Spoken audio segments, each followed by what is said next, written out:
Okay, so it gives me great pleasure to introduce Dr. Jordan Skrzynski from the Wellington branch of the Theosophical Society. Jordan is an aspiring public servant and a graduate of doctorate studies at Victoria University, Wellington. He's worked as a policy advisor for the Department of Corrections and is currently doing work at the Inland Revenue. He's been a member of the Wellington branch of the Theosophical Society since 2019. His topic this evening is Taoism and mystical Christianity, and he will look at two texts from two spiritual traditions, Taoism and Christianity, in an attempt to draw those two parallels. So, Jordan, it's great to have you here, and over to you, my friend. Hi everyone, thanks for coming to the talk. Yeah, that's me. I'm Jordan. And yeah, gonna do a talk today. I've been a bit busy and I didn't have as much time to work on it as I would have liked. So apologies if it's a bit stitched together. I also tried to do too much for like a 50-minute talk, but we'll see how we go. Feel free to just comment or ask a question at any time if you'd like. I put together like too many slides though, so otherwise we'll just try to zip along. Okay, so the theme of the talk today is I couldn't think of a word, emptiness or / selflessness as a theosophical theme in Taoism and mystical Christianity. I thought I'd maybe have to do a bit of a preamble about why emptiness / selflessness would be a virtue in theosophy, but honestly everything Simon was saying at the start of this talk sort of emphasizes that or illustrates that as a theosophical theme, unity, all life being one. I guess that's what I'm sort of gesturing towards with the selflessness. So I guess the emptiness part will make more sense as we go on through the talk. But I'll talk more about that in a moment. Is this working? Yes, it is. Okay. Quick, the outline of the talk.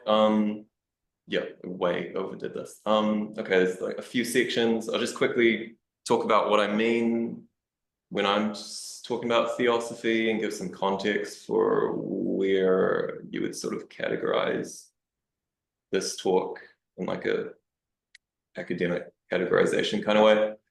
And again, state the theme in more context. Then yeah, so talking about two religions, religious traditions. One is Taoism. I mean, I'm not an expert on either of these things. Far from it. I just happened to be reading a couple books this year that I found interesting, and some said maybe I could or should do a talk. So I thought, yeah, okay, I'll just do a talk on what I'm reading about, just for fun. Yeah. So if you know anything about these traditions as well, feel free to share, because I would love to hear more about them as well.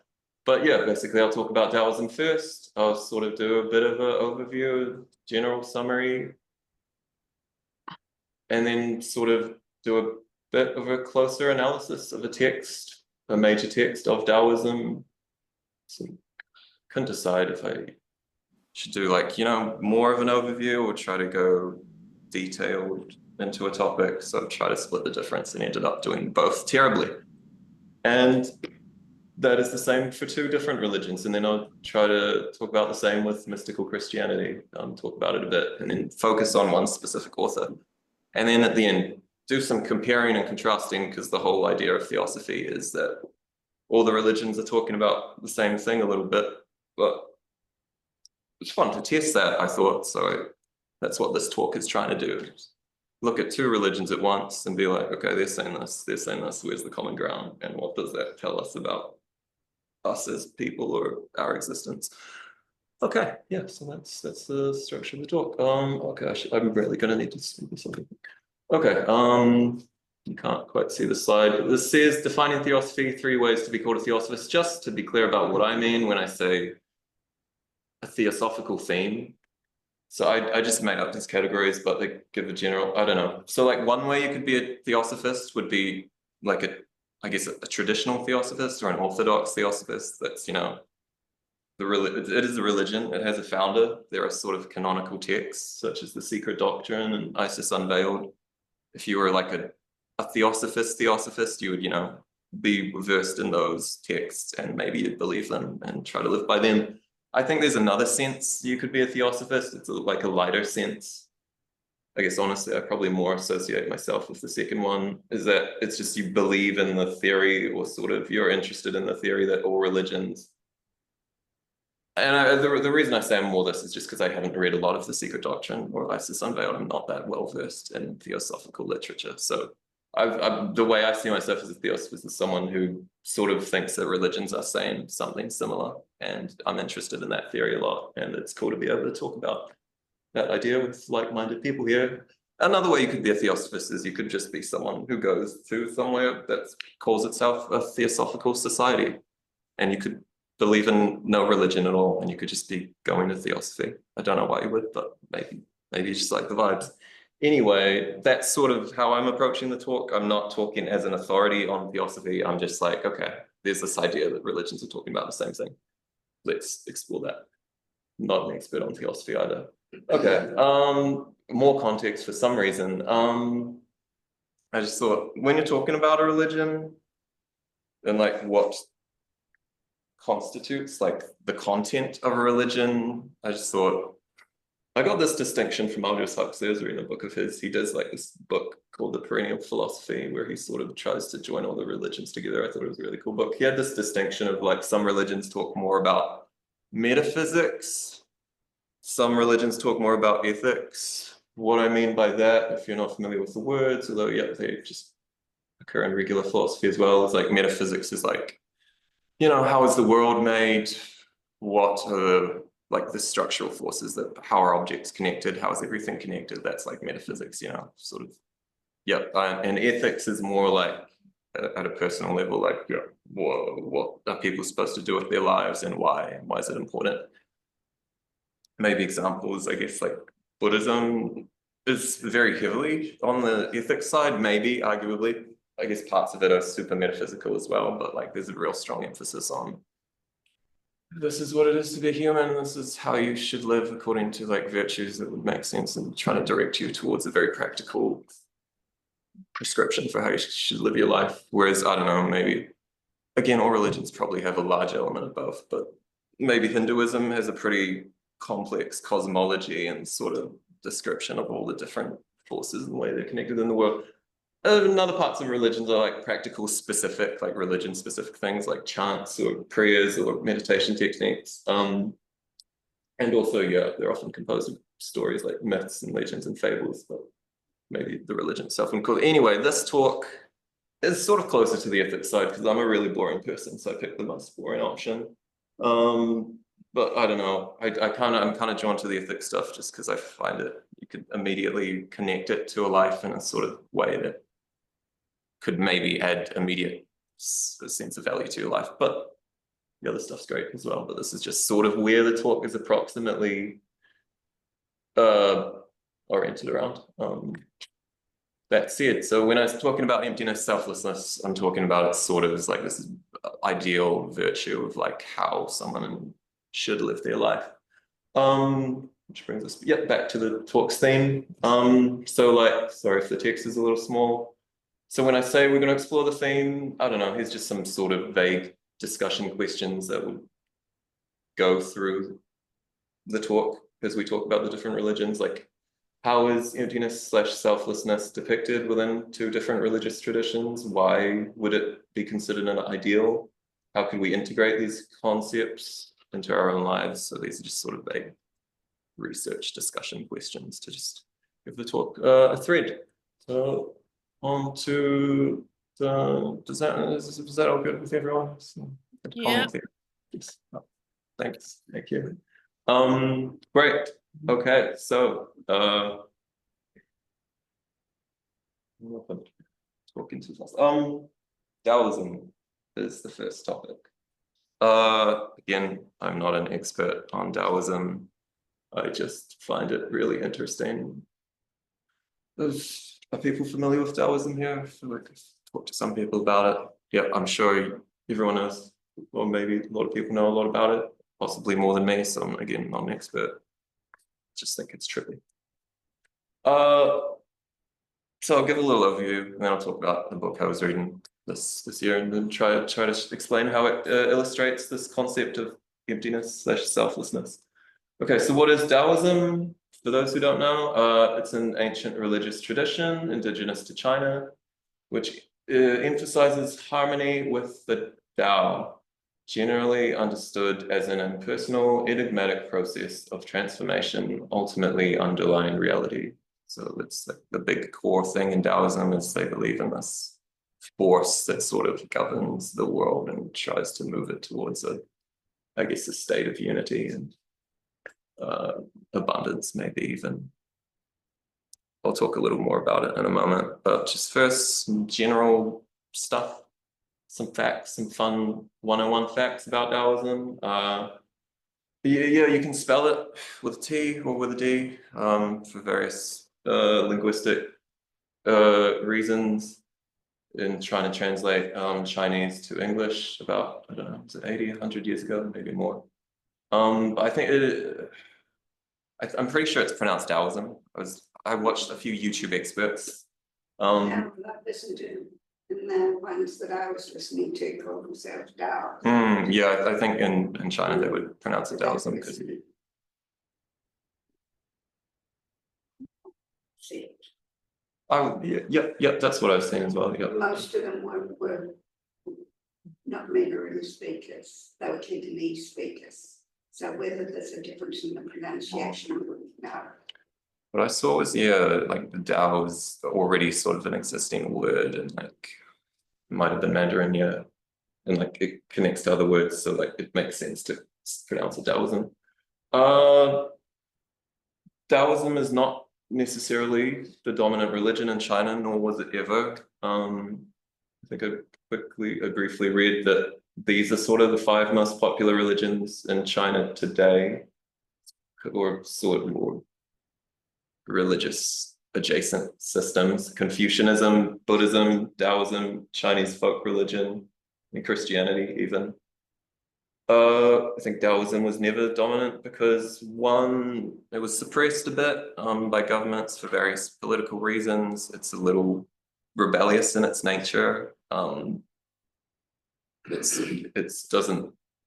It's not super inclined towards hierarchies and authority. Unlike, say, Confucianism, which has been more popular historically, especially. And also Taoists don't really evangelize. They're not trying to convert everyone to Taoism. They sort of just, it's a very laid back religion. The attitude is very, I don't know, chill. They're not worried. The whole point is to be unfazed a little bit. The one probably the most foundational text, the Tao Te Ching, was written around 400 BC, so about 2,400 years ago. So pretty old religion, but it probably has roots earlier than that. I was reading that it might be rooted in like a form of Chinese shamanism known as Wuism.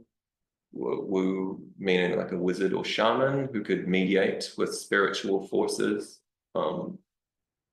And it also invokes an oldish concept of Tian, which is a Chinese concept which sort of appears in other religions as well, which is like heaven as a celestial force that affects the world. It's like a dichotomy of earthly forces and heavenly forces in Taoism. Some major concepts are the idea that there is a sort of heavenly order. There's a pattern to things. It's not necessarily hierarchical for us, but heaven is trying to do something on the world, affecting it in a certain way, and so is the world trying to exist as well. They're very pro-nature and being in a state of naturalness in a sort of organic way, and they consider that an ideal.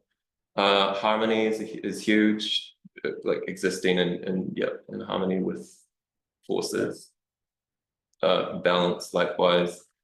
Emptiness, we'll talk more about, but the idea of trying to channel that heavenly force is also an ideal for various reasons. and acceptance of circumstances. So they're a bit stoic in a way, if they're just like, well, yep, whatever life throws at you, you sort of try to be like water off a duck's back about it. It's just what things are. And it can be seen as neutral. And if you just sort of embrace life for everything that it is, then you can sort of go through life in a more equanimous, I'm trying to say equanimity, a state of equanimity.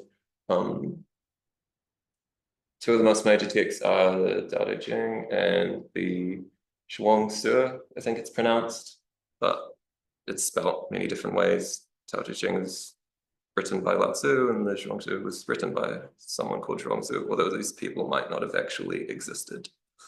Sort of like retroactively imagined as these mythical spiritual authors.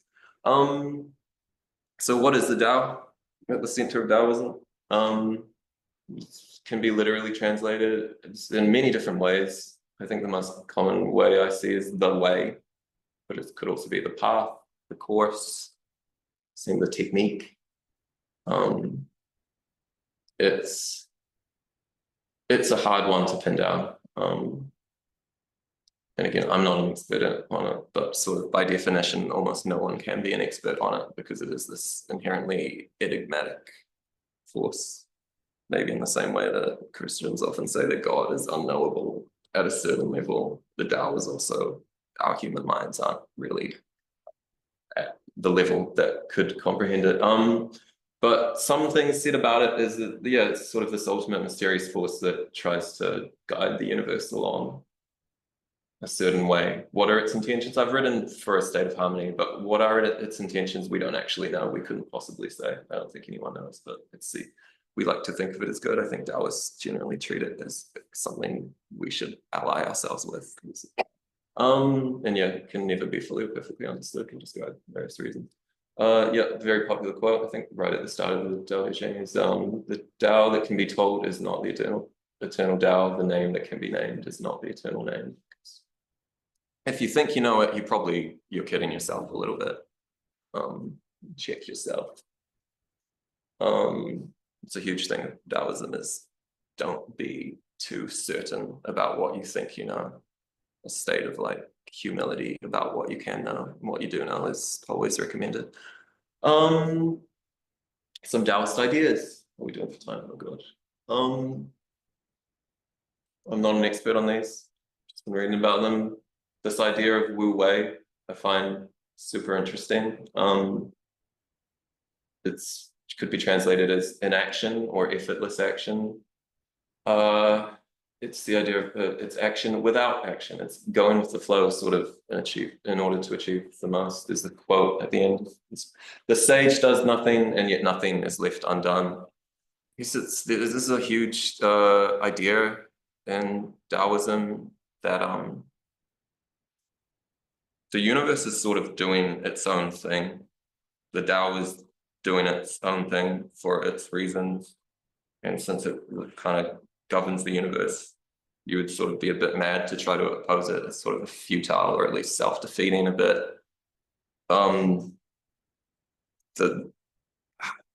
A way you should and could live is to not try, because you already exist within the universe, which is governed by the Tao.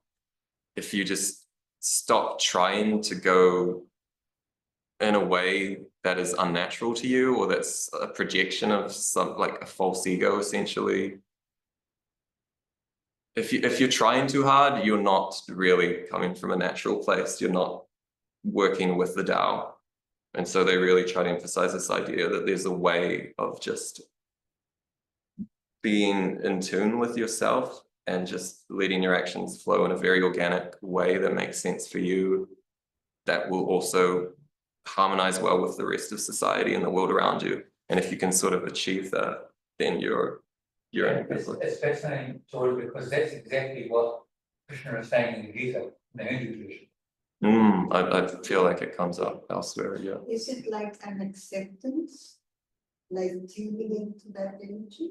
Yeah, that's a bit, yeah, definitely. Yes, that's a huge thing in Taoism, is accepting what's around, and it's like receptivity, being receptive to the world. because when you're in a state of receptiveness or accepting, then you become part of it. And the Tao is always bigger than us, so it makes sense to try to accept it, and then you can connect to something much bigger than yourself. Whereas if you're trying to just be your own island, then you make yourself.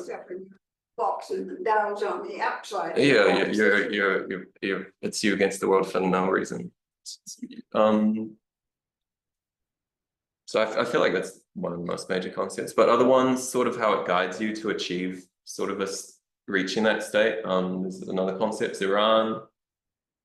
They really emphasize naturalness or spontaneity. Like, again, I'm not an expert, but it's trying to be separate from unnatural influences and return to an entirely natural, spontaneous state, especially in harmony with the rest of the world.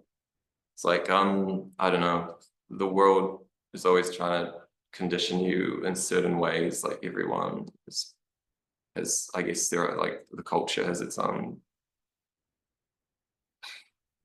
force, some of it which is largely just, I guess, people's egos. Like how much of what's affecting you is coming from a good place is a good question, something you need to always keep in mind, and how much of that has conditioned us and how much like of what has made us the way we are is just something being politically correct in the public service.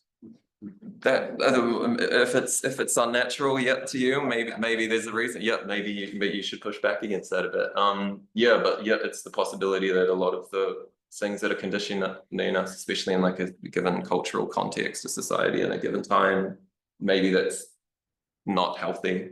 And what is healthy and what would bring you more vibrance and abundance in your life is already there within you. And it, like, if you can just connect to what's true about yourself and just what's naturally already there, instead of trying to achieve all these things that have maybe been placed into your mind from the outside, or it's affecting you day to day. Trying to escape that is recommended. And this other concept, poo. It's similar. I struggled to distinguish the two, but it's the idea that things in their own natural simplicity contain their own natural power, which is easily lost or spoiled when that simplicity is changed. I think it's sort of a concept of less is more. Taoism's really like, the more elaborate and complex you're going, you're going more artificial, you're trying too hard. The point is not to try. So like, the simpler you can make it, you're probably closer to the Tao, because what's meant to be there is already there. You have that. So it's more about returning to it and sort of shaking the rest away. Again, sage does nothing, and yet nothing is left undone. There's a quote from Lao Tzu, the writer. That's, I guess, a sort of poetic way of trying to emphasize what they're saying, is that when you are really connected with yourself and you're just living, you're just being in this pure state of flow, then you'll get everything that you need done. Like that, it will be done. The important things will get taken care of, and the rest will just, fall by the wayside, which you didn't need anyway, is the idea. Someone wrote a book about the Tao of Pooh, Winnie the Pooh, that is. Oh, we have it in the, it was a bestseller for a long time, apparently, in the New York Times. I just thought it was funny, so that Winnie the Pooh is an example of sort of these virtues in this book, because Winnie the Pooh is he bumbles through, he's very simple, he's very spontaneous, he just is in harmony with himself. He doesn't have all these artificial conditioning around him, whereas it's contrasted that maybe someone like Rabbit or Eeyore, they're so bogged down by these just constant ruminations or like senses of how they should be, and they're trying to live up to a certain something. Whereas Winnie the Pooh is just he's just there, he's present. He's the Taoist hero, apparently. The concept of being open to but unburdened by experience. I thought it was a cool concept. Yeah. Moving along. Okay. One of the major texts of Taoism, just going to briefly talk about two. How we're doing for time. Okay, the Tao Te Ching is probably the major one. It's foundational. It emphasizes the Tao as the ruling universal force and how and why we should live in harmony with it.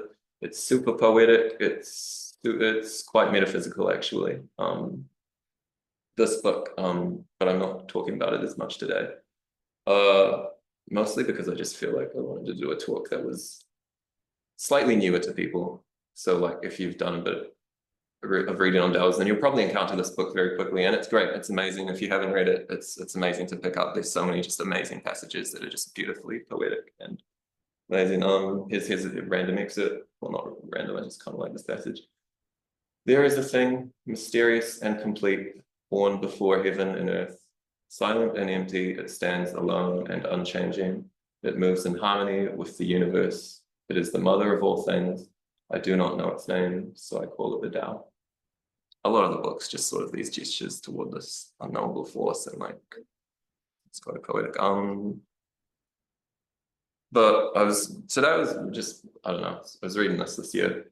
The Zhuangzi, spelled various ways.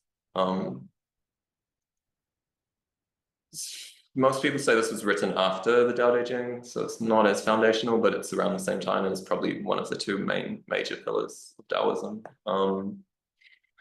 This one emphasizes more individual psychology, like it sort of paints like 100 different portraits of all these different characters and like different ways in which they're silly or misguided or ways in which they're like well guided. It's a really funny book. Like it gives ridiculous names to 100 characters. Like I should have brought more examples, but it's ironic a lot of the time. Occasionally it's profound, but it has this like sort of lightness and levity where it it's just ridiculous characters. Like I was just reading a story before, just to refresh my mind a bit. It's like there were these two friends, like General High Wind and General of the Sea. They were of the Sea became sick, and he found that his elbows were on his head and his organs were outside his body. And General High Wind said, "Are you all right?" And of the Sea said, "No, I don't mind. You know, I love life. Anything can happen. Isn't it crazy?" And General High was just like, "Okay." And that's just illustrated, and it doesn't really elaborate much. It just says, "Oh yeah, that's an attitude you can take." And you read it and you go, "Yeah, I guess I could take that if I found my elbows were, you know, pointing out of my skull. Why not? Why couldn't I just go, yeah, that's part of life too." Yeah, a lot of it's communicated through stories, parables, and anecdotes. Some are profound, some are just silly. So I thought, what is the next slide? Okay, so I've just picked a few random excerpts. I wish I'd had more time to like pick more funner ones, but I just picked some that illustrate sort of the vibe of it, so you get a sense of what the Zhuangzi is like. So here's one excerpt. The master said, "The course is what covers and carries all things. How vast it is, like an ocean. The noble person must gouge out his entire heart and mind to make space for it. The doings of non-doing, that is what is meant by the heavenly." So I guess I picked that quote because it's like very illustrative of this concept of emptiness or selflessness as a virtue, in the sense that it's talking about the Tao. The course is what it's referring to. The Tao here is incredibly vast. It's like an ocean. To be able to channel it is actually an incredible thing. It's not simple. You've got to gouge out your entire heart and mind to be able to be like a vessel for it. Again, constant humility. If you think you're channeling it, you're probably kidding yourself a little bit. And it's constant, you know, self-reflection, but also relaxing about it and being like, not taking it too seriously, because the more you relax about it, the closer you probably are to achieving it. Although that quote was more on the other side of it. And some of it's almost contradictory. Here's a random quote. Again, you can pick a random page and there's something wild going on. This one said, "The one who takes active delight in helping beings is not a true sage. The one who favors his intimates lacks true human kindness. The one who is beholden to the seasons of heaven is not a truly worthy person. The one who does not open themselves to the interchanges of benefit and harm is not a truly noble person. The one who goes to their death on account of anything but their own genuineness is not a true person of service." This is an odd one. It's almost saying you need to be completely yourself in order to be a noble person in a sort of Taoist sense. It's almost contradicts what I was saying earlier, and I don't know why I threw it in here because it's just kind of complicated. But one thing about Taoism is it's incredibly open to contradictions and paradoxes. Like if you're worried about that, it's not a good religion for you or spiritual belief, because it's like sort of embraces it. You need like, and probably it thinks most contradictions or paradoxes are probably superficial. And while it might seem like a contradiction, on a higher level, things tend to be resolved. This idea that, I guess the idea here I thought was maybe, it's a bit mysterious. Some things you have to interpret, and it's something you can read and reinterpret. I guess this one to me almost says like, as long as you're following some external belief to you, then you're not really living according to like an organic, spontaneous state. It's only when you're living from like just somewhere within yourself, then you actually become a part of everything. As long as you're doing something for an external thing, then you're a bit disconnected from where you should be. So that's just an odd paradox. In order to be connected to everything, you almost have to be more connected to yourself in some ways.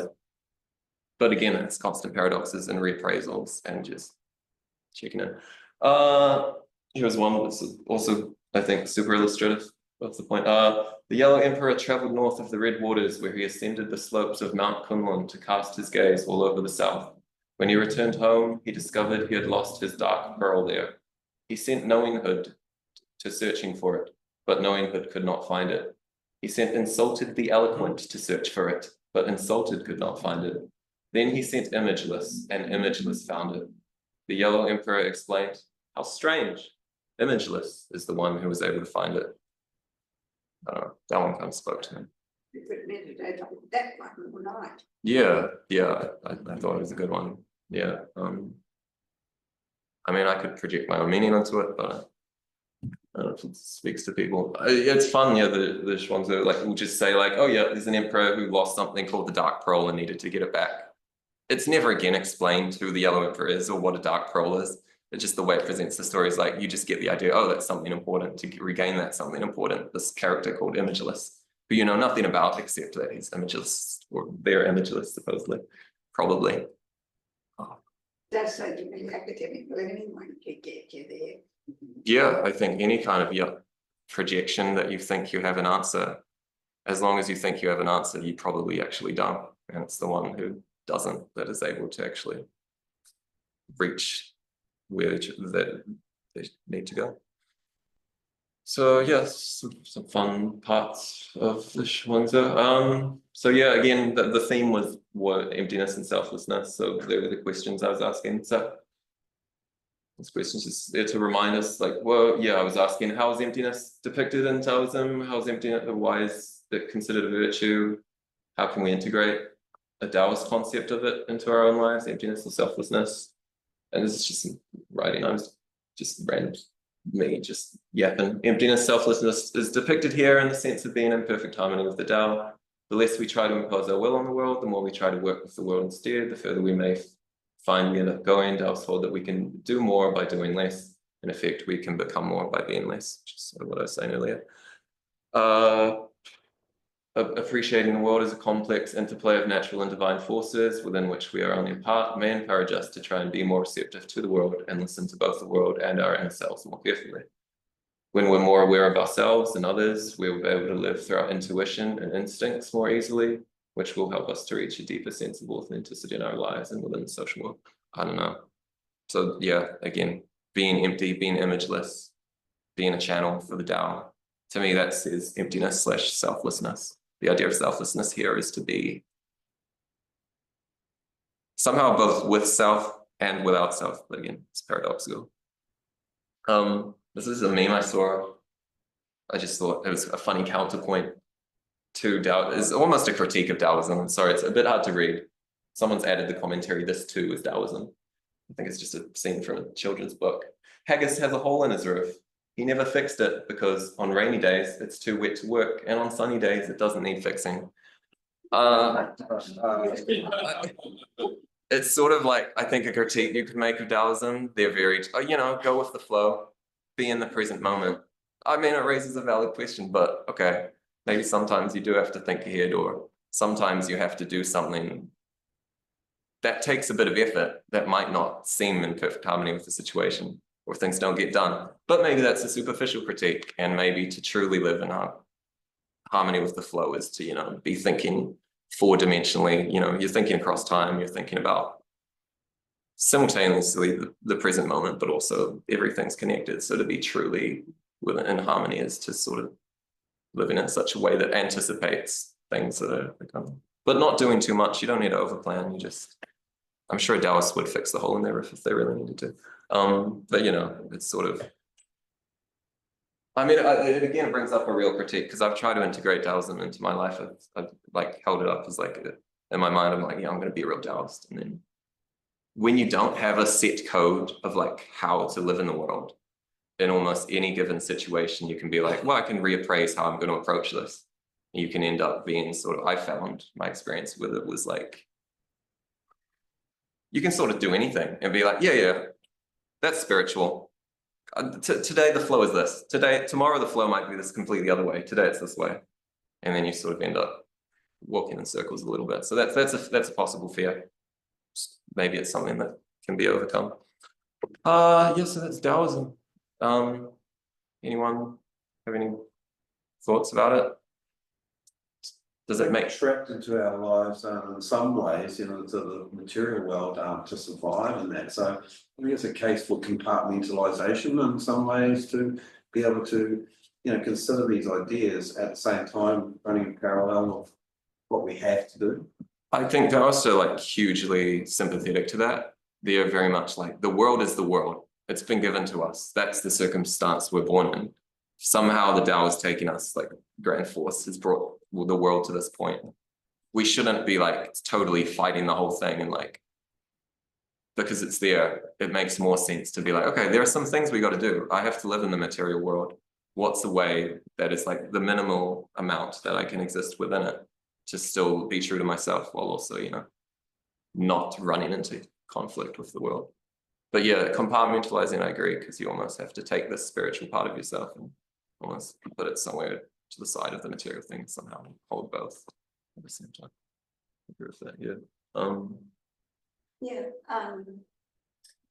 For the Tao Te Ching, I have several translations, and they're very, very different.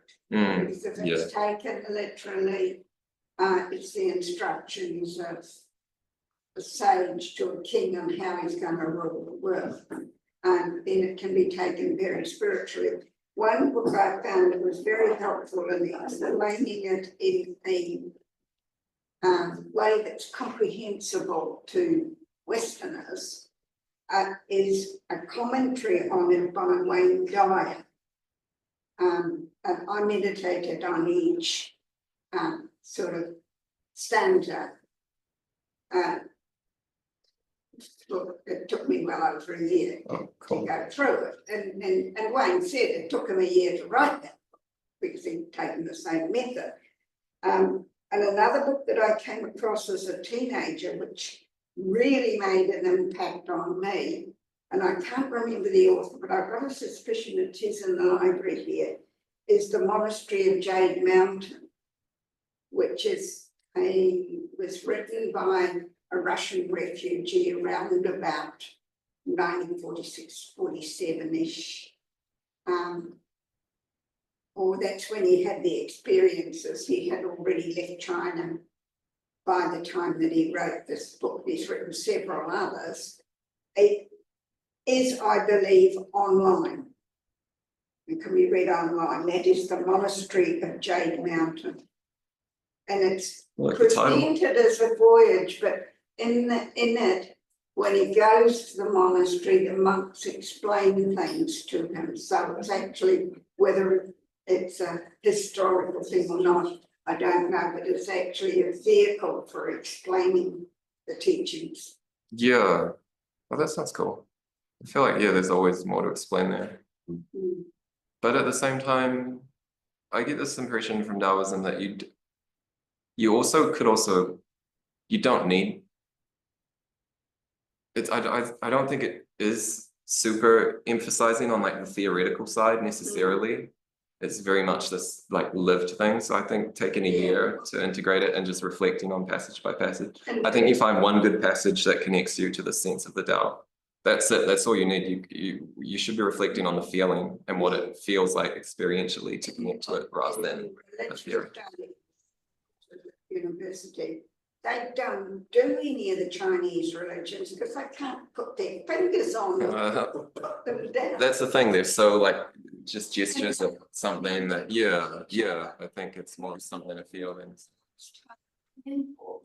First thing you see is this massive, great, carved, two-layered wooden altar which takes up the whole front of the room, and above it a poster of Lang Wu is the divine feminine, and an assortment of candles, a big bowl that's full of incense ash and various tools, and this is a very formal religious outfit. But I must say that I only got that particular organisation is a very layered thing, and I only got I feel like parts of it would be a lot more formal than others, whereas parts of it are. I feel like some parts of it are incredibly informal. Sorry, Blake. Jordan, it's Chris here. Could I make a comment, please? I'm thinking this text that you're putting in front of us has been translated from originally written in Chinese language. Yep, definitely. Yeah. There's a lot of translation. And that's always a big ask because things don't always translate perfectly. But however, that aside, what I'm getting from this, and I really am enjoying your talk, it does require concentration. And when you speak of the apparent contradictions, it occurs to me that there's a purpose to this, because when we look at spiritual text and there appears to be a contradiction, or the language doesn't seem to be very easy to follow, that requires us to make that bit more effort to get inside of that text and really try and understand. And that's where the benefit is there for us. So, and you see that I've seen that in other texts too, but it's particularly apparent in Taoism. So thank you, Jordan. This is a good talk. No, thank you. Should we carry on? Okay. Sorry. Yes. All right. Well. Yeah. Okay. Thanks, Chris. Thanks, Jim. Okay. So I was also going to talk about Christian mysticism. I think I wrote a little less on this than maybe this time. So some random mystical Christian art. Left is I think it's Dante and what was it, Virgil in the Divine Comedy, going up to Paradiso once they're and then the right is sort of a painting. It's just a scene from the Bible when Salome asked for the head of John the Baptist. Does that have anything to do with it? I just thought it looked mystical. Yeah, moving on. So what is Christian mysticism? I've read even less on this, so forgive me if I'm just talking from nowhere here, but so Christian mysticism is a spiritual practice that emphasizes direct personal experiences of God through contemplation, prayer, and inner transformation. It seeks a deep, intimate connection with the divine, often going beyond traditional religious texts or practices. So I guess it's Christian in nature, but rather than follow the Bible, it's real, like, you need to connect with God, like, in a sort of, I guess, mystical way. You sort of step outside just day-to-day life and you sort of put all your attention on God in some ways. So here's a few facts about Christian mysticism. Again, I'm not an expert, and it's like it encompasses so many different authors. It's been going from like shortly after the time of Christ. I read about this group called the Desert Fathers and Desert Mothers. They just sort of took the teachings of Christ, went out into the desert and sort of lived away from everything and sort of tried to experience God through living a sort of ascetic life in the desert. And they had a huge influence on how Christianity developed later. But it goes all the way up to the Middle Ages, like the 1400s, and then even today, I'm sure there's all kinds of manifestations. So I couldn't possibly talk about everything that Christian mysticism is. I'm really just here to talk about one author I was reading today. Some major figures that you'll encounter a lot. There's someone called Saint John of the Cross I'm talking about today, someone called Meister Eckhart, someone called Saint Teresa of Avila. That little figurine is Saint Teresa. Major themes in Christian mysticism are sort of like a divine silence and solitude that you need to cultivate in order to sort of commune with God. They do sort of push for an asceticism often. Their sense of prayer is very contemplative or interior. It's less about going to a church and like being in a big community and more about you really just sort of being in the dark trying to reach God, however that is. The union with God, and in some cases suffering as a vehicle for purification. Meister Eckhart, I remember reading him once. He loves suffering. Just go out and suffer, and you get closer to God that way. Because I don't know, you can burn away a lot of like what is not vital to you through suffering. And I honestly find that the difficult experiences of life have had that effect on me. But anyway, so here's Saint John of the Cross I'm talking about a little bit today. Born 1542 in a little town called Fontiveros in Spain.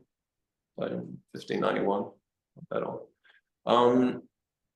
He lived a religious life. He studied theology, and then he became a priest by the time he was like 20-ish.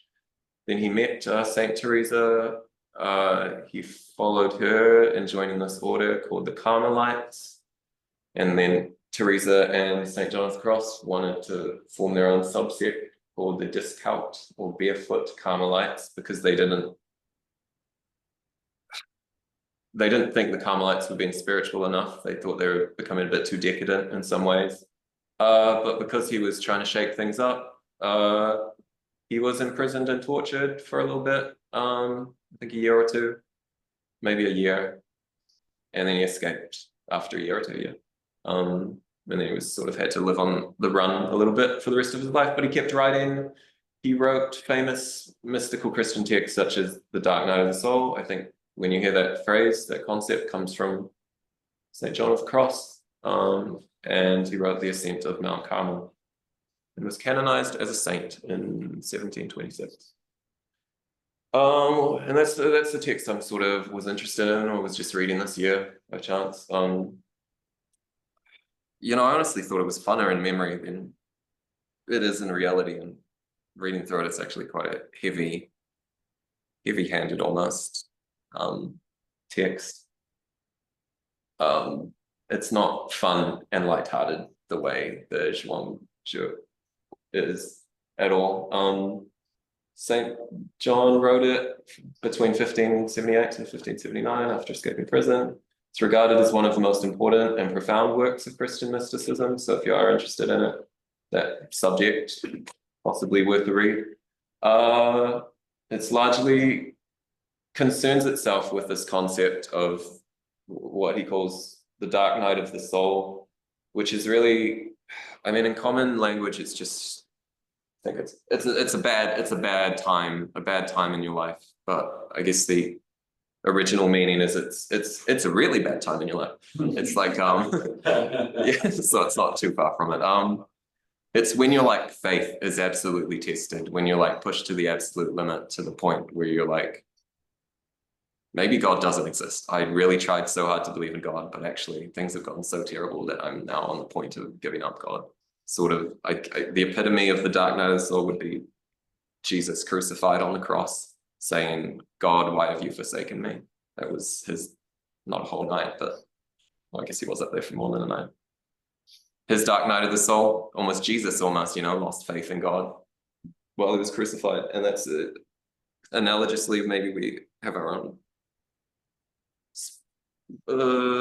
less extreme version of that. I wouldn't want to say we live like Jesus, but you know, it's an example. emotionally.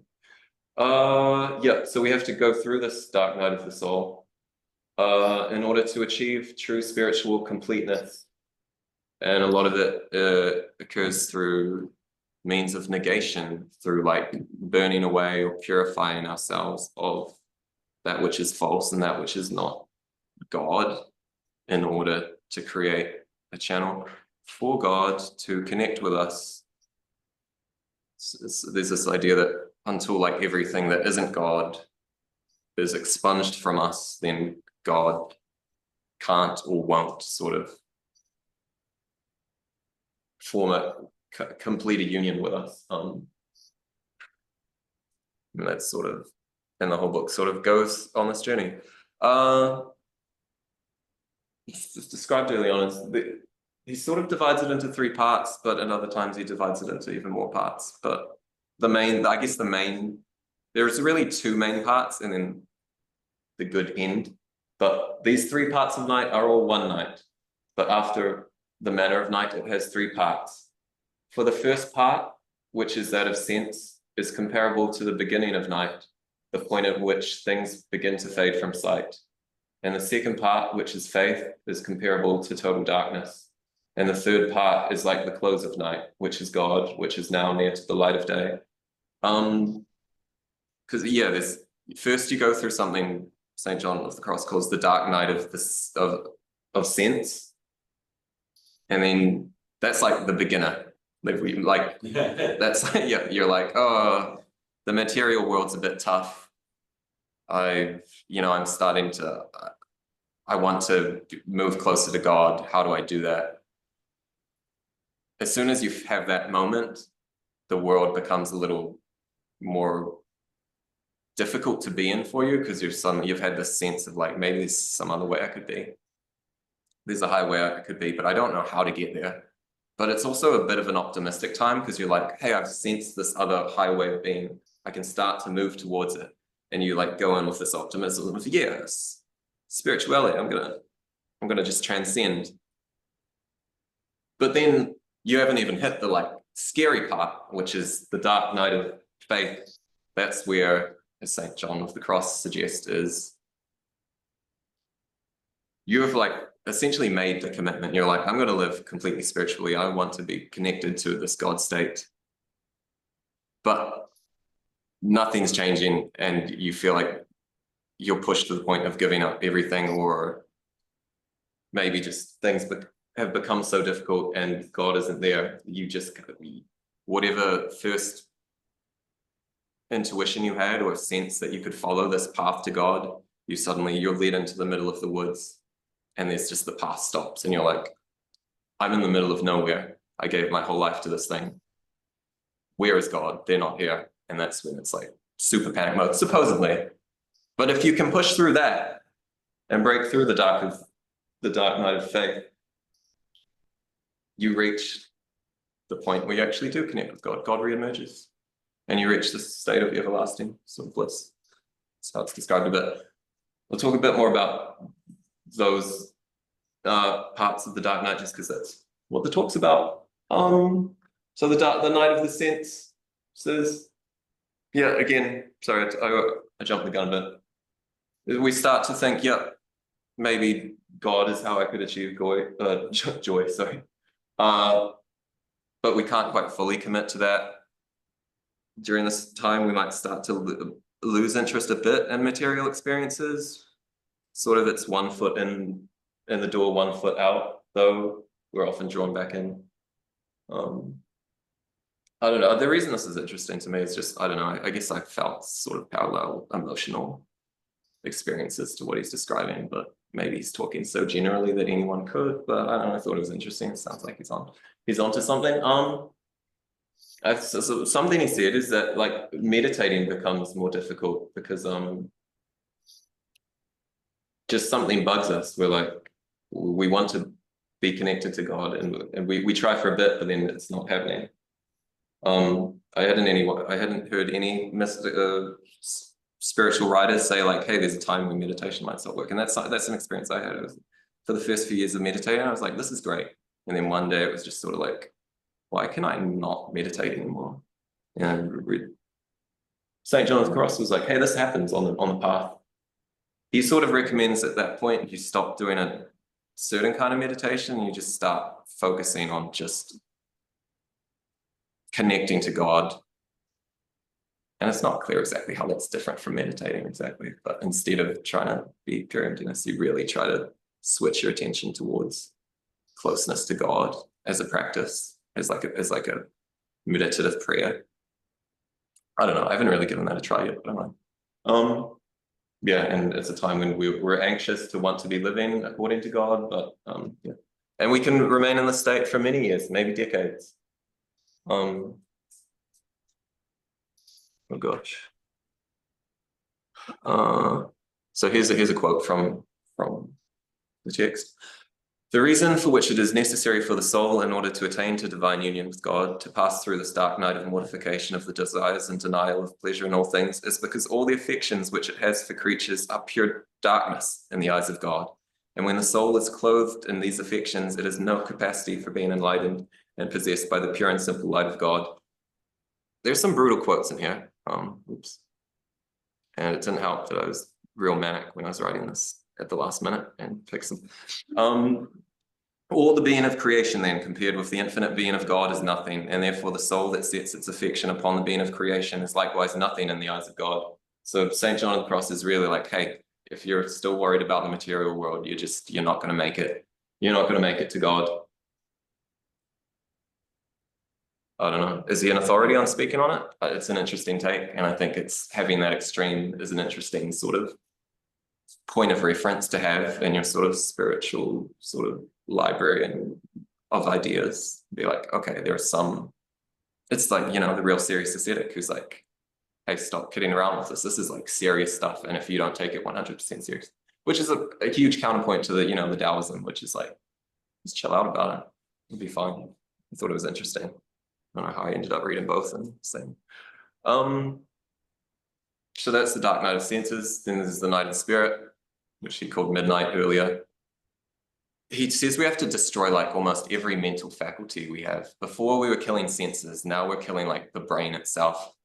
If you have memories, get rid of them, all of them. Any memory you've ever had of the material world, get rid of it. But even any memory you've had where you thought you were getting close to God, like that's going to mislead you. Early in the stages, supposedly, John of the Cross says, is God helps you, he goes easy on you. Like, yeah, he appears in places like in the middle of the material world all the time, just gives you little hints. As you go further along, you get less hints, so you got to stop holding on to that memory, supposedly. I thought these are just interesting concepts. He's really like, so destroy that part of your brain, stop using memory, which almost suggests, be completely present, be in the now, be living at the core of yourself, because somewhere in there is like the spark of God, and if you can connect to that flame, maybe that's where you should be, not in some memory of it, just it's there now. Yeah, empty, which is maybe what's trying to get, destroy rationality again. God is incomprehensible, so you're trying to use this human capacity again to understand God. You're setting yourself up for failure. So maybe rationality got you this far, but you have to sort of cut that cord and be like, okay, I had practical reasons, logical reasons for wanting to be here, but there comes a point where rationality can't comprehend God, and you have to cut that tie.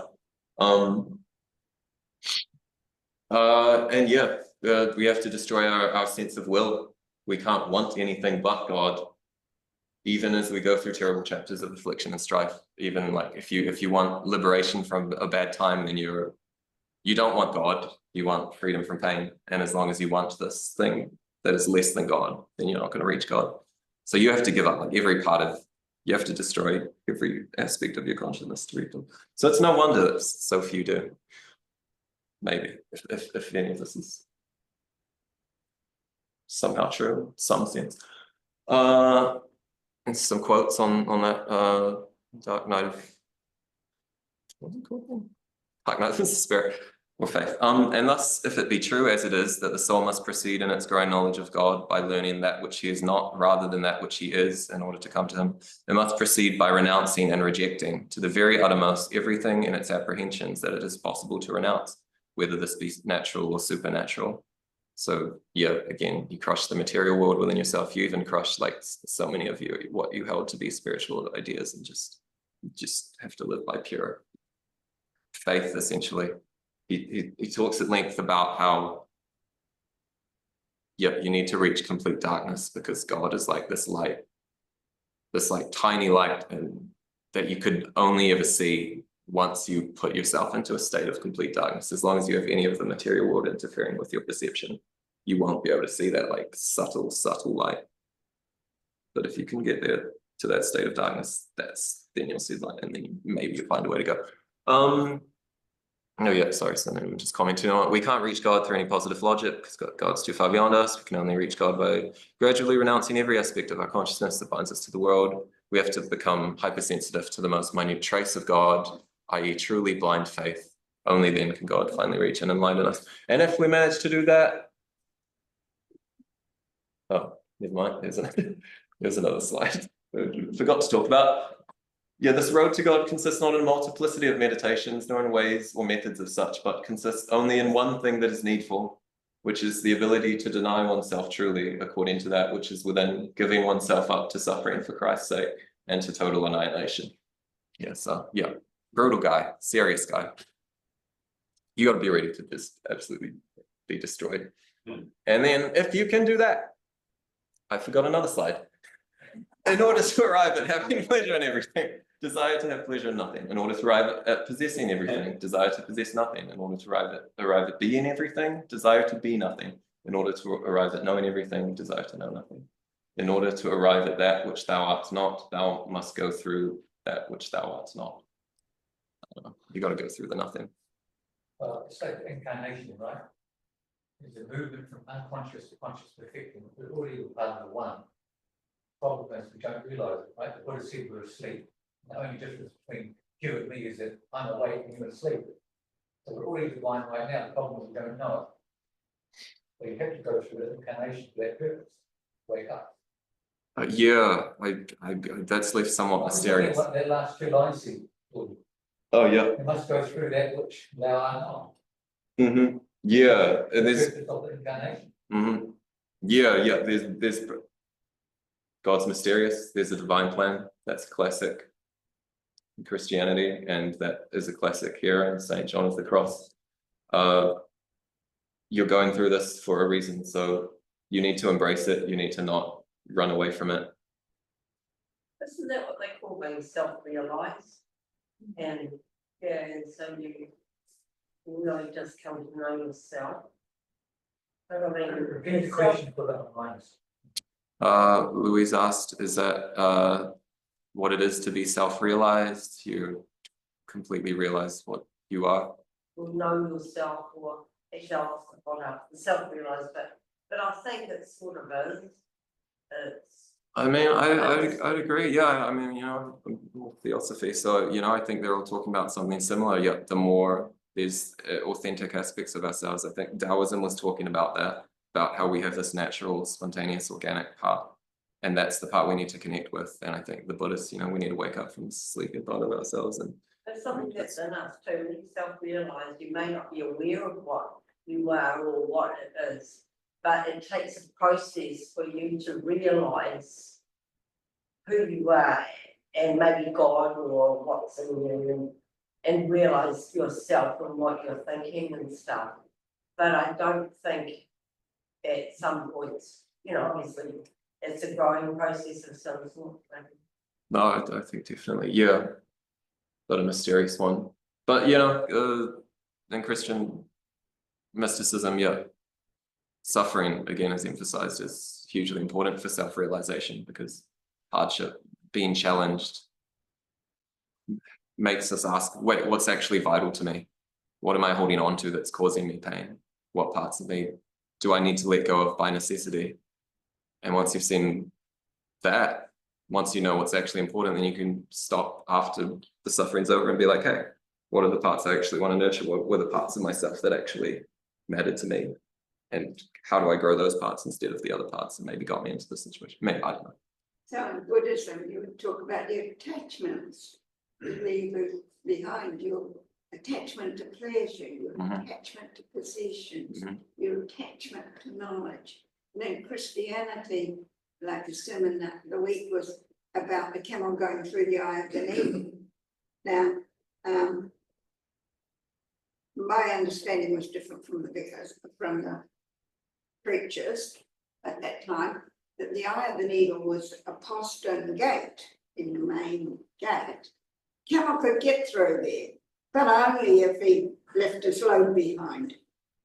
I feel that, yeah, well, I mean, I think that's emphasized here, yeah, we're not gonna get So through it's this. the same idea being presented in different words in different religions, which is back to your original. I think so, I think, yeah, it's a classic one that, and that's why we emphasize it a lot, yeah, this destruction of the ego, in particular, selflessness, yeah, I think it's there for a reason.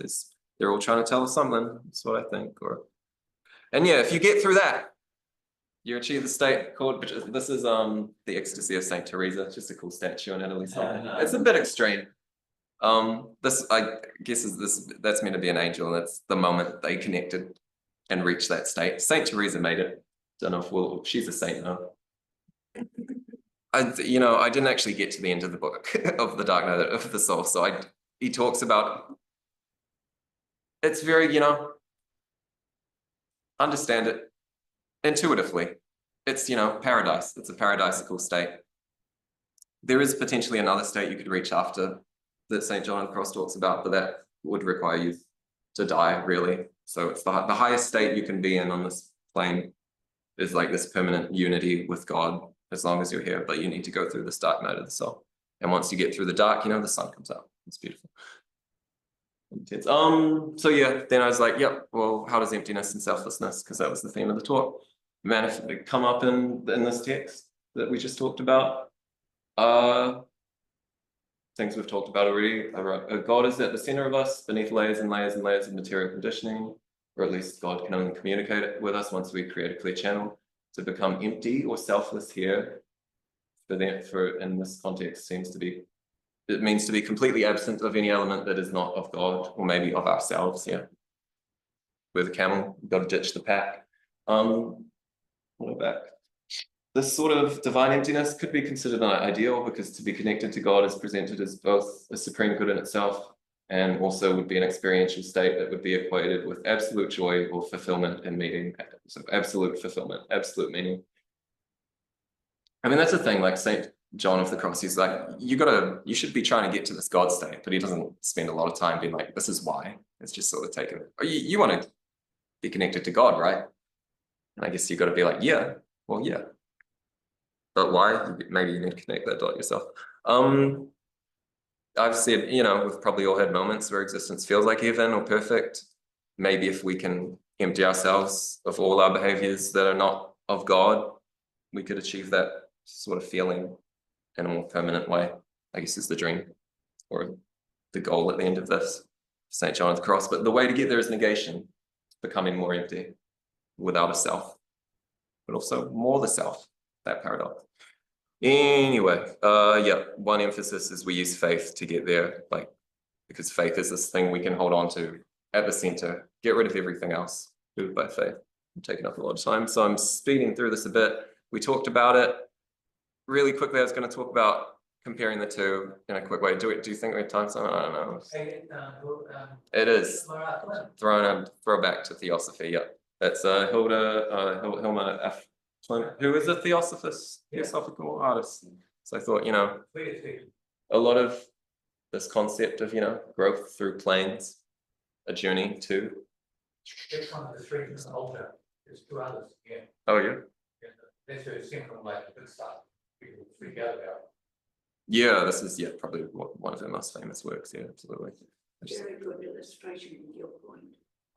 Yeah, I think it sums up a lot of spiritual ideas in one. Yeah, so effectively, yeah, and mine today. That's why, yeah, for sure. Tying it back to theosophy, because we're at theosophy today. What do other people think? Do you think were the concepts of emptiness or selflessness well illustrated in these examples? Do you think they were the same? Does anyone have any thought? Yeah, sure. Yeah, I think the dark night is all, especially just the metaphor of the night going into the darkness. It's a really good visual for the concept of letting go, right? And I guess the thing, one of the things that we're letting go of is our will to action, or our own kind of trying to carve something that already exists, you know. So yeah, I feel like this ceremony, that's one of the common threads that everything's kind of pointing up to. Yeah, I feel it. Yeah, I like that. I like that. Yeah. You sort of have to make the conscious choice to give up what you've known and what has been a comfort to you for this thing, which probably a lot of people will think is odd and going to cause you trouble. And you have to go against all this doubt and be like, okay, but a part of me thinks this journey is worth taking. It's what St. Paul called, you said, I die daily. So you're giving up your own self-interest on a daily basis, and that's in the Christian tradition what's symbolized by the cross. You've got a choice every moment to stay at the horizontal level of your own self-interest, or be yoked up with vertical access of being, go to a deeper level where there's selfless. You know? So you have a connection with the divine, which is what you're talking about. Yeah, no, I really think that. Every moment you've got a choice. I think it is a moment by moment thing. Absolutely. And yeah, no, that's an idea. Hold on to that point, because I was also thinking this. Did they seem similar, Taoism and Christianity, the way they're talking about? They kind of did. I thought they did in many ways.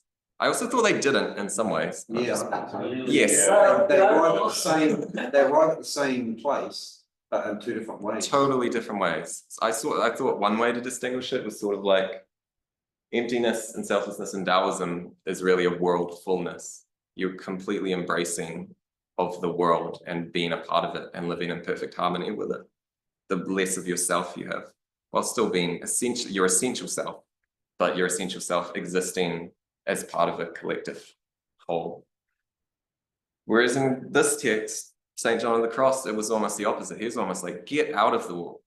So you got to stop caring about the world completely, entirely. You got to cut everything away from you. And you got to go on this sort of difficult path to become, God takes the place of where you were. So in a way, they're almost not. But you know, what did I? What is fascinating, my teacher, Robert Ravindra, who's philosopher, physicist, was studying for because he's written lots of stuff on the East and the West. He makes that distinction. The Christians are emphasizing total separation, you described, whereas the Eastern traditions are having the embracing. But he's asking the question, where can you make the link? Both have two different values. Interesting. I mean, it's fascinating because you're highlighted right detail. Yeah, you know, I had the same realization. I started this talk like, yeah, it'll be easy to link these two. And then I got to the end, I was like, I've written myself into a corner here. No, I studied philosophy. I can get myself out of the logical. I thought this is this one quote of St. John of the Cross that stuck with me. It was, the farther the soul progresses in spirituality, the more it ceases from the operation of the faculties in particular acts, since it becomes more and more occupied in one act that is general and pure. When I read that, I thought that sounds like straight Taoism, when you stop trying to do everything, you just try to do one thing. And I guess something I'd say is the relation between the material world and God is not that well defined in the ascent of Mount Carmel. Yes, the whole time he's basically like, you should not care about the material world. As long as you're placing that as a value within yourself, you're wrong and you're gonna go astray. But what it does, but I think maybe one way to interpret it that is sort of you saying, Brett, with compartmentalizing. You can care entirely about the spiritual world while still existing within the material plane. Maybe what it is to follow God's path is to carve this like perfect Taoist path through the material world, going with it, finding the path of least resistance in a way that makes sense for you, that adds value to the world. And that's maybe a path that God would want you to take. But you could still honor God that way, because like, it's not clear, well, why should honoring God need to take place in a cave away from the world? Why can't it take place within the world, as long as you're holding on to that inward connection? That's all really St. John of the Cross to me was talking about. You need to have that permanent, sustained unity with and focus on God. But it doesn't necessarily say you can't do that in the world. Just you need to not, you need, as you always say, Simon, be in the world but not of the world, or is it? Yeah, in the world but not of the world. And I think that is the maybe one way to link the two. And then yet what it is to be, you know, Godful or worldful could become one and the same when you're in perfect harmony with everything. Doesn't it kind of look like this is such a good place where we're sort of, if you like, negating almost every aspect of the world that we live in, and including our own particular lives, which is what I think, you know, we are actually leading. I mean, what interests me is the differences that we all have, you know, and who we are, and that you do this and you do that, none of which I know more about than what you reveal or show to anybody. And it's like you've got all, not, well, whatever the answers are, whatever that means, you've got all of this around you. And that's it, if you like, but it's also an awful lot. That's a great point. Yeah, no, that's a really great point. Yeah, it's like all of us are following our unconscious, right? And doing the best we can in terms of dharma. If you can do it more consciously, is what you'll see tonight, Jordan, an awareness of something greater than ourselves, then the world will actually be a better place. And this is the purpose of why this society was formed, to get a lot of people here together, organically coming to the same viewpoint without coercion, their own insights and studies and investigations. And therefore, you're actually creating the nucleus of a new society. And when, after millennia, society as a whole is connected or has a conscious awareness of what you described tonight, then there'll be no need for any kind of what you might call spiritual organization, because we'll all, as a whole, be aware of who we really are. You know? So Yeah. what everyone's doing is relevant, no matter what we're doing. No? Because everyone's part of doing what they want at their own level, in terms of their conscience. Yeah, I tend to agree with both points. Yeah, that's a great. I think that is a real worry for people who went online. Louise made the point that doesn't some of this, what we've talked about, especially St. John of the Cross, world negating, that almost does seem a dangerous road to go on, because. But it's an honest one. I mean, I if you think you don't like the world and you want to flagellate yourself, which we do and stuff. I mean, I think that's where you come through your crosses, because you have to admit that A, your life is like that, and B, you're dealing with it, you're in the middle of it. I just think that everything that you admit is to get you one step further to call it knowledge or of something. And I don't think we should, well, God, I don't think we should be too worried about our conscience so much, because so much of us have so many difficulties chucked on us that we have to wend our way through them. And a lot of it is, you can wonder why, but we come into this world, and whether we like it or not, how we got, where we come from, or here. And that's a big, it's a truth, and it's a big path to live, big through quite a amount of time. So it's a very Taoist perspective that you're saying. They embrace that 100%. Yeah, the world negating is very St. John of the Cross Christian mysticism, but the Taoists are all like, yeah, everyone is uniquely, especially different, and we should never project our own ideals onto each person. And everyone's circumstances are completely different, and that's why the only real prescription they have is like an ethic is go with the flow that makes sense to your authentic self in the circumstance you're in. And then in doing so, you can become part of this unity, which is a diverse unity. Absolutely. But just in defense of the world negating St. John of the Cross, I mean, you say there is truth in the idea that maybe we need to watch out for ourselves, but I wonder if that's a temporary, almost a conditional state based on the fact that we are in a state of suffering, and we are in a state almost of fallenness. Like maybe when we grow to a certain level, our hearts can open, but we need to feel safe in the world. We need to feel like we have enough. And that's a feeling you can achieve through spiritual growth. You can realize eventually that you always have the power to have enough. And when you reach that level, maybe your heart can open organically. And so maybe for a time you have to negate the world only long enough to get yourself to a point where like you can actually be a real part of the social world, and not out of like survival instinct, but out of like you've chosen to be there and you're here to connect with other soul to soul, but you can't do that until you are fully connected with your own soul. I wonder, might be a way. It's really good, really good point. I mean, That's another thing with the St. John of the Cross one. When you look at what he had experienced and the sort of world he lived in, but then although he's talking about that, there's also the knowledge that this too will pass, and there is the divine enlightenment at the end of it. For sure, yeah, that's another way that both traditions could help us, bear the. And neither tradition, just like simplicity or absence or abnegation or whatever, they happen naturally. I think both there has to be a process that involves like the lack of emptiness, the opposite of emptiness, and you work from there. That makes sense, rather than just something that's innate that you can immediately tap into. For sure, and I think that's why suffering is sort of pitched as a significant idea in mystical Christianity, especially because that's like the catalyst that wakes us up, that makes us think, hey, maybe something needs to change, because things aren't always going to be sunshine and roses, and then that's where you start to reflect. But yeah, it's definitely such a process. Like, there's that Taoist quote I read out. You have to carve out your entire heart to channel the Tao.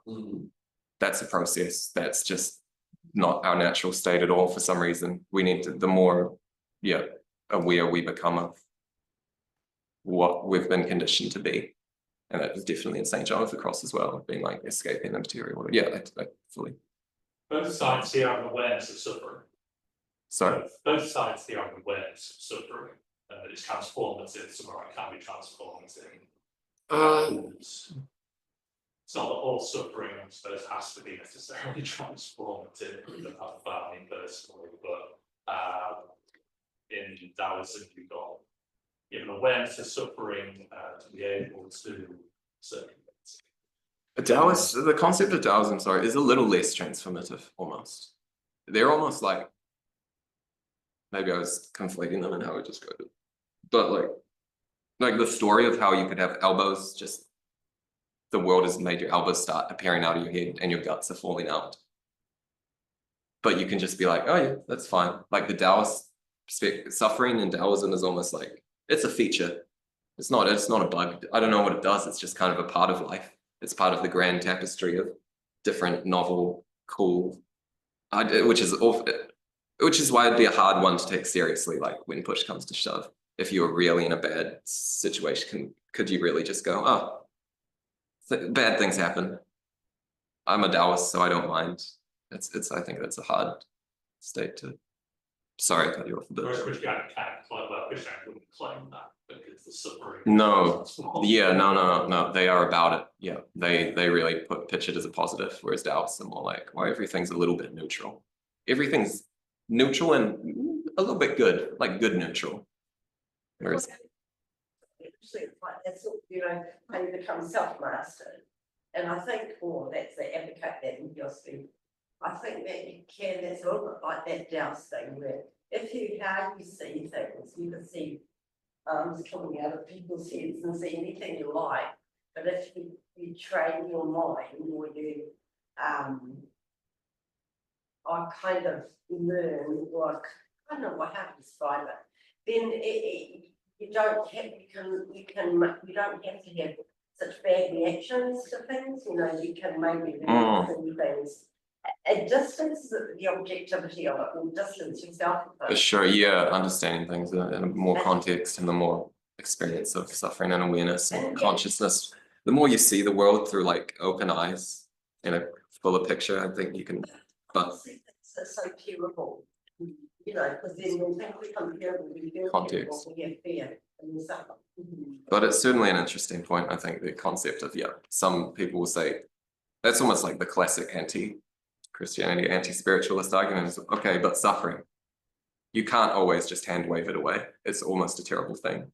and it's in the universe. And like, if you believe that it could be put to a good use, so value you could hold, but some people might just draw the line and say, no, I don't accept. And that's like the problem of evil, essentially. But I've yapped a lot. I was going to say a little more, but it's the same. It's just other things, you know, channeling the divine. We've talked about it. It's no mean feat. It's the project of a lifetime, being able to just live in harmony with things or through God. I think we don't need to know everything either, Taoism especially. It's about not knowing, it's about crushing, it's about awareness and more mindfulness. And like that's, I think really mindfulness and present is like the first and last, as you're saying, we have to choose each moment. You can know all the things in the world, but if you're not living it yet, it's something, and that comes from practice. That isn't necessarily something you need more information to do.